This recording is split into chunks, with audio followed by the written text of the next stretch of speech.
Alright, what's up, guys? I'm going to go over today's trading recap. Um, Today is January 31st, 2025. I had a really good week this week, so I was coming into this day de risking a little bit already just because we had, let's go to today. We had PMI at 9:45 a.m., so I just wanted to de risk a little bit today. The market looked pretty good from the beginning of the day. Let's go here, what I saw. So I marked out my draws on liquidity. Up here we had this 4-hour gap on ES, and then up here we had this 4-hour gap on NASDAQ. And then we also had these 4-hour highs. We had London session highs, this hourly low, London session lows, and then Asian session lows. And then we had 4-hour high up here, London session highs, 1-hour low, and then we also had London session lows down here with this 1-hour low. So I marked out all those draws on liquidity. I saw that price came down and swept out this hourly liquidity down below. As soon as market opened, Nasdaq came up and swept out London session highs, and ES didn't yet. It still was down here by this 1-hour liquidity. Then I saw a 5-minute SMT form. Nasdaq created a high and then a higher high. ES created a high and then a lower high. So I focused on ES for the remainder of the day before I took my trade. At 9:30, like I said, Nasdaq came up and swept out London session highs. So what I thought is, since we had an SMT, a bullish SMT, and also ES hasn't taken out those London session highs, I was definitely thinking that price was going to take out London session highs here on ES also.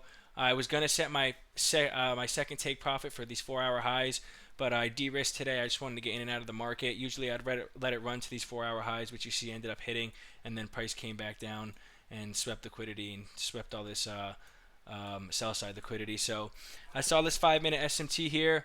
I scaled down into the 1-minute on ES. As we could see, I scaled down into the 1-minute here. I waited for news to come out, which was 9:45. So news came out, didn't do much to the market. So after that, I was looking to take a trade. When I saw around my macro closed, which is around 9:50, we had this bullish imbalance here. I'll make this red for you guys. So this bullish imbalance gets invalidated, and then we end up breaking structure to the upside on the 1-minute, and we also broke structure on the 5-minute.